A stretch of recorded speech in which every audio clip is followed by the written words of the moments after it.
موسیٰ علیہ السلام کی جو بڑی بہن ہے وہ پورا معاملہ دیکھ رہی تھی، بتا نہیں سکتے تھے۔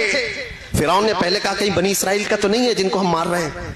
بیوی نے کہا نہیں، یہ دور سے بہ کے آیا ہے، بنی اسرائیل کا نہیں لگتا، پال لیتے ہیں۔ پال لیا، لیکن اب دودھ پلانے کی بات تھی، اس بچے کی پرورش کیسے کی جائے؟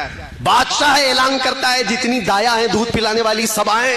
فرعون کے گھر میں ایک بچے کی شاہی پرورش ہو رہی ہے، دایا بہت ساری آئی، سبوں نے اپنا دودھ پلانے کی کوشش کی۔ موسیٰ علیہ السلام کسی کا دودھ ہی نہیں پیتے تھے۔ پورا دن گزر گیا، ان کی بہن وہاں کھڑی تھی، اس نے کہا میں ایک دایا جانتی ہوں جس کا دودھ سب بچے پیتے ہیں۔ فرعون نے کہا جا اس کو لے آ جا، جو معاوضہ چاہیے جو اجرت چاہیے سب دے دوں گا۔ موسیٰ علیہ السلام کی بہن وہاں جو کھڑی تھی وہ گئی سیدھے اپنی ماں کو لے آئی، اپنی ماں کو لے آئی اور کہا کہ یہ دایا ایسی ہے کہ اس کے دودھ کو سب بچے پی لیتے ہیں۔ موسیٰ علیہ السلام کی ماں نے موسیٰ علیہ السلام کو اٹھایا، دودھ پلانے لگی تو موسیٰ علیہ السلام پینا شروع فرماتے۔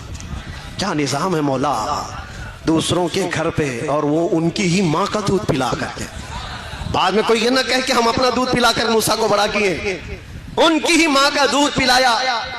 اور ایسی مفت میں نہیں، موسیٰ علیہ السلام کی ماں جو دودھ پلاتی تھی فرعون کے شاہی خزانے سے اس کی اجرت بھی ملتی تھی۔ جو بچہ اس کی سلطنت کو ہلانے والا ہے اس کو خرچہ کر کے پالا جا رہا ہے۔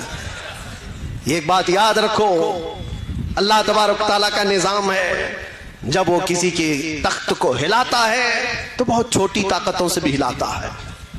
موسیٰ علیہ السلام جوان ہوئے اور اس کے بعد قرآن پاک آپ پڑھو تو سمجھ میں آ جائے گا، یہی موسیٰ علیہ السلام ہیں جنہوں نے اس کو دعوت دی، فرعون تو جھوٹا ہے، تو جو رب ہونے کا دعویٰ کرتا ہے غلط ہے، میرا رب اللہ ہے۔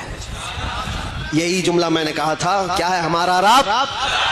اس پر جس نے اکڑ دکھایا اس نے بہت تماشے کیے۔ فرعون نے میرے پاس وہ طاقت ہے، میرے پاس یہ طاقت ہے، کیا کیا طاقتیں دکھانے کی بات کی، ہر چیز میں فیل ہوتا رہا، یہاں تک کہ ایک دن وہ آیا جب موسیٰ علیہ السلام سمندر سے گزر رہے تھے، اللہ نے ان کے لیے راستے بنائے۔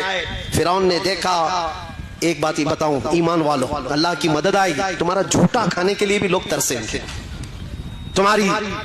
یہ ایک بات یاد رکھو، موسیٰ علیہ السلام اپنی پوری مومن جماعت کو لے کر، مومن قوم کو لے کر دریا کی طرف جا رہے تھے، پیچھے فرعون کا لشکر ان کا مقابلہ کرنے آ رہا تھا، سامنے سمندر ہے، ایک طرف سمندر ایک طرف دشمن کا لشکر، کون حفاظت کرے گا؟